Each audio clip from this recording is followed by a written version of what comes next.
All right, so we talked a little bit about efficiency when we did our energy conversion lab, but we're going to talk about it in a bit more detail today. The good news is that there's very little on the unit exam about efficiency. Okay? Like, there might be one simple calculation in the multiple choice. There's certainly no written response items about it.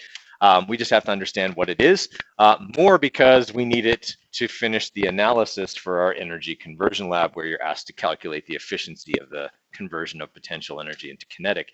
Okay, so obviously any machine that we have is designed to convert initial energy into whatever final type of energy it's the object is supposed to have. Okay, so all other types of energy that are produced during that conversion are considered to be wasted. All right, they're not like doing any useful work, so they represent the inefficiencies within that system. So as we saw just the other day, that can, even in something as simple as letting a cart go down a ramp, there's a great deal of inefficiency. There's a great deal of energy lost as we converted potential energy into kinetic energy. All right. Now, part of that is the nature of how we did that. The ramp wasn't very steep, not that that really affects it, but the cart itself, okay, when it goes down the ramp, okay, and hopefully a few of you videoed this, but where were some places where we might have seen some energy loss? Okay, there could be there, but although that we were kind of ending our comparison at the end of the ramp before it went. But you're right, energy certainly was lost when it made that little jump off the end. Yeah, okay, I mean, we had to carve the grooves bigger than the wheels. If we didn't, you'd just stick it in there and it would stop. It wouldn't be able to roll because the grooves would be too tight, right? So the grooves are bigger than the wheels, and that means that the cart can go back and forth within the grooves, okay? And that's going to mean that every time it hits the edge of a groove, energy is going to be lost. There's friction, the impact makes a sound, sound is energy, okay? All of those things represent energy of that initial potential being lost before we get to the bottom of the ramp. Okay, you probably also noticed the wheels, maybe weren't, even if you tightened the wing nut, they weren't perfectly tight, okay, on the cart, so they could rattle a little bit. Maybe, they're not brand new, the bearings could be flattened a little bit. There's all kinds of places within that energy conversion where other forms of energy are being produced, okay, and they all represent a loss of energy and an inefficiency within the conversion. Sorry, Felix, you had something? Actually, there's a big thing on that, but actually contact surface area doesn't affect it. You'll learn it in physics 20. Wider tires don't necessarily mean more friction. Yeah, it's weird. Unless they're like spinning a lot and they're dissipating the heat more. A wider surface area dissipates the heat faster. But contact surface area is only about, so friction is only related to how sticky the surfaces are, this number, and the force with which they're pushed together. So actually surface area isn't part of the formula at all. All it can affect is at extreme situations, it can affect the stickiness of the two surfaces. So yeah, okay. So those are some things. Now we're going to look at something very common here, okay? Probably the way all of, almost most of us, I would say, would have gotten to school today, and that would have been in an internal combustion vehicle. Right? I mean, unless you walked to school or your family has a Tesla, okay, you probably came here in something that uses internal combustion. All right. So if we're looking at the automobile, okay, and this would be like, let's say 8 to 10-year-old passenger car, right? So average kind of passenger car. Okay. This is where all the energy in your fuel goes. So let's say you put $100, which isn't hard, worth of gas in your car. At least it's not hard for me because I drive a truck. It's easy to put $100 worth of gas in there. Okay, so of that $100, $33 of it, 33% of all the energy in the fuel goes right out the tailpipe. It doesn't drive my car or truck forward. Because what goes out the tailpipe? Exhaust.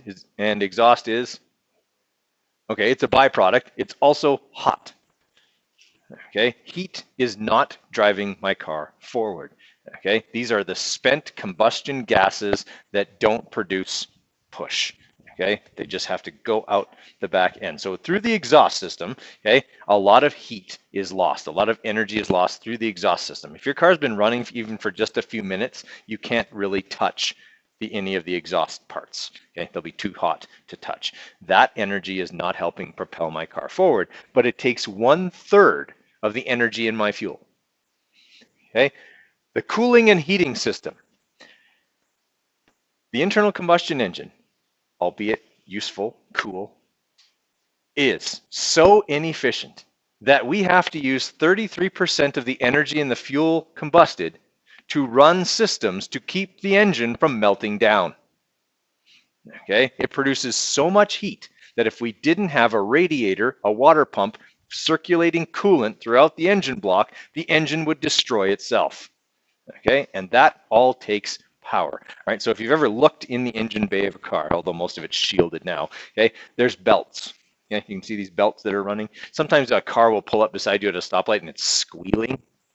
You ever have a car pull up beside you that's squealing? Okay, that's usually like the water pump or the alternator. Okay, one of them isn't working right and it just squeals because the belt is just spinning past the pulley.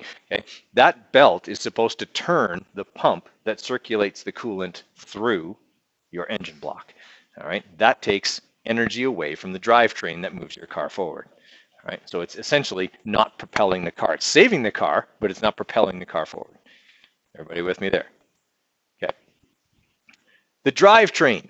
Okay, so this is the moving parts, transmission, all-wheel drive system, limited slip differential, all that kind of stuff. Okay, that helps to get power to the wheels. There's a lot of internal friction within those moving parts. 10% of the energy in your fuel is lost to friction in those moving parts. Okay, so we have now used 73% of the energy in our fuel, and we have not moved forward yet. All right, now your accessories, 4%. Accessories are things like windshield wipers, stereo, rear window defogger, power windows, power door locks, okay, all those kind of things. What's that? Power steering would be more part of the cooling and heating because the pump for the power steering fluid, the power steering pump is attached to the same belt. Okay, so we've got all those accessories require essentially electrical power. All right, that's from the alternator. The alternator is attached to that same belt that runs everything else. Okay, and that generates electricity. It's just a generator. Okay, but it takes power away from the drivetrain. Right, so all of those things require energy. Now, the more electrical stuff you have in your car, the bigger your alternator has to be, the bigger that number will become. All right, so in more modern vehicles, that number is probably a little bit bigger because we have a lot more electrical stuff. We have a touch screen interface in our cars now and stuff like that we didn't have 10 years ago. If you have one of those stereos that signals the world is ending, like that guy that drives by my house, it sounds like a moving dance club. Okay. You know the guy. This guy that goes by your house, right? That guy, okay? He goes by my house and it's like, oh my God, the world is ending. Okay? Like I'm sure the seismometers around can detect him. Okay? If he's got a stereo that loud, he may actually have to have a separate alternator, right? When I taught in Lloydminster years ago, we had this kid who had this, he called it the Rustang because it was this like really old Fox body Mustang. It was all rusty. And he had the whole hatch full of subs. Okay, and so if he had to put a second alternator on the car because if he turned the stereo up, the car would die because it wouldn't be able to generate, like it would slow the engine down at idle, that the car would die. So he had to put in a second alternator, okay, and increase the revs on his car in order to power the stereo. Okay. The coolest thing though I ever saw is we had a car and truck show there, and his car did what he called the loony dance. He popped a loony onto the roof of the car and then cranked the stereo, and the loony bounced around on the top of the car. Okay, and then the back window shattered. It was so cool. Because it's big expensive rear hatch with the defogger, and it would have been expensive to replace. But he's just it's thumping, and all of a sudden, just spider web. I just remember the look on his face. Cool. I'm like, oh yeah, it's like an $800 window, dude. Okay. All right, but anyway, that stuff anything that's electrical takes energy away. It's not driving the car forward. Okay, internal friction, all kinds of moving parts, things like that. That's another 6%. Useful energy propelling the automobile forward, 14%. Okay, now that's an older car. More modern car, that number could be over 20. You drive a hybrid vehicle, that number could be closer to 30% if you're driving it for the right reasons. That is, you're using it in stop and go traffic and not in a highway driving situation. An electric car is going to be even more efficient than that. Okay, an electric car, okay, because it doesn't have an exhaust system, okay, because it doesn't have as much internal friction, is going to be far more efficient. Okay, it could be upwards of 60% or more, okay, in terms of converting the energy in the batteries into useful energy driving the car forward. It's going to be more efficient because it's not using heat to generate the power. Okay. Well, I mean, they're expensive, right? I mean, there aren't really a lot of affordable choices for that. Um, you get a Volt, but they're, you get what you pay for kind of thing. Um, but the other reason is it's not as easy. I mean, it's still really convenient. Oh, my car's out of gas. I can have it filled up with gas in 5 minutes. Right now, they've got those supercharged stations, but you got to know where those are, right? If your Tesla is out of juice, you got to plug it in for a few hours. You're not going anywhere if it's your only car, right? There's also the range factor. Okay, if I need to drive from Calgary to Edmonton and then down to Lethbridge and back to Calgary, I can do that in an internal combustion engine. I can't do that in one trip in a Tesla, right? I'm going to run out of juice before I can make that trip. So while they're very efficient, you have to have them for a certain purpose. It's great if you're commuting just back into Calgary and back home to Okotoks, right on. It's going to do that. It's going to be great for that because you don't have to worry about running out of juice. But if you're making a longer trip, like you're not driving across Canada unless you plan, okay, there's a charging station here and there's a charging station there, and I have to plan my trip according to the charging station. Whereas if I drive a car, there'll be a gas station. I'm probably not going to run out of gas unless I'm a total idiot, right?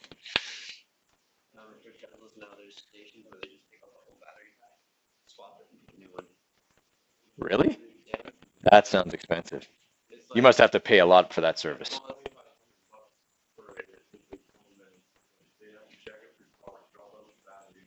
Yeah, because that battery is heavy. Yeah, like, yeah, exactly. Like it takes,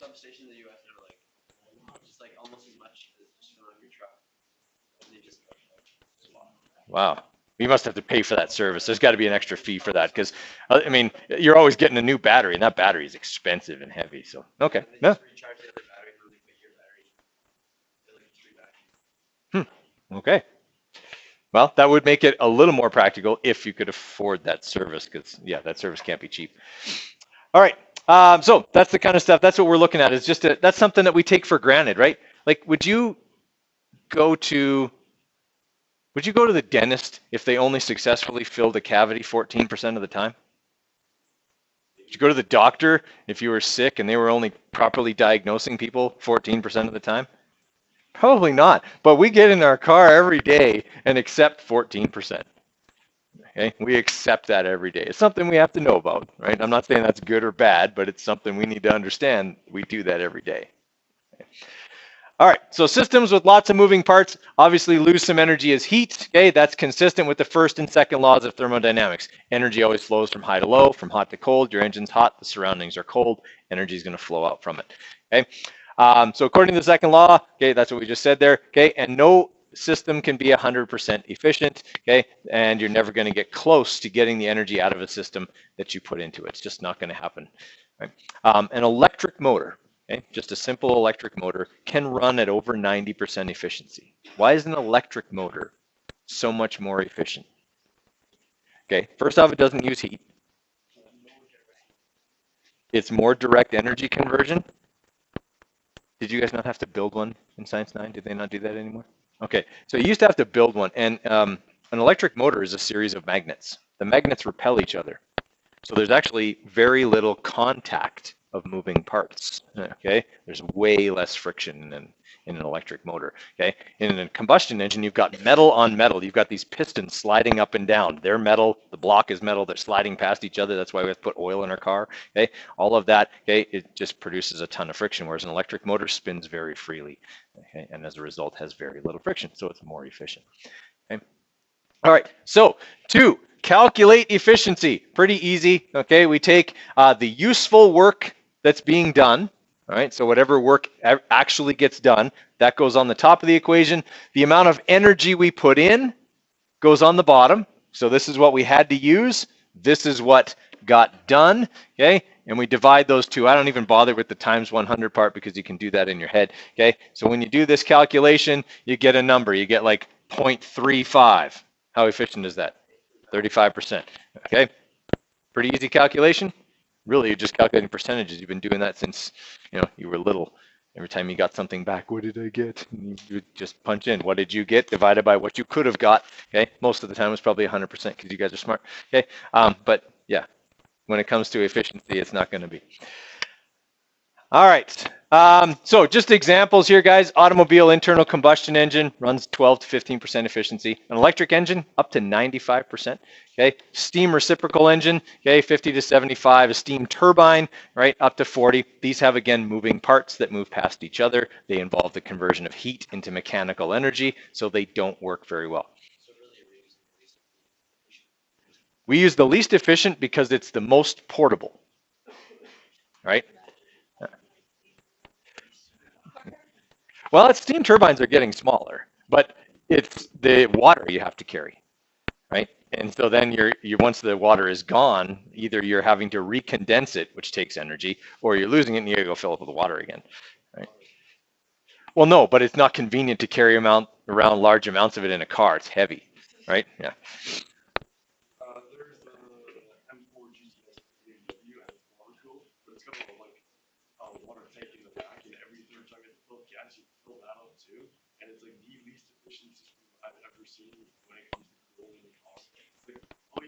So it allows the steam to escape? Why?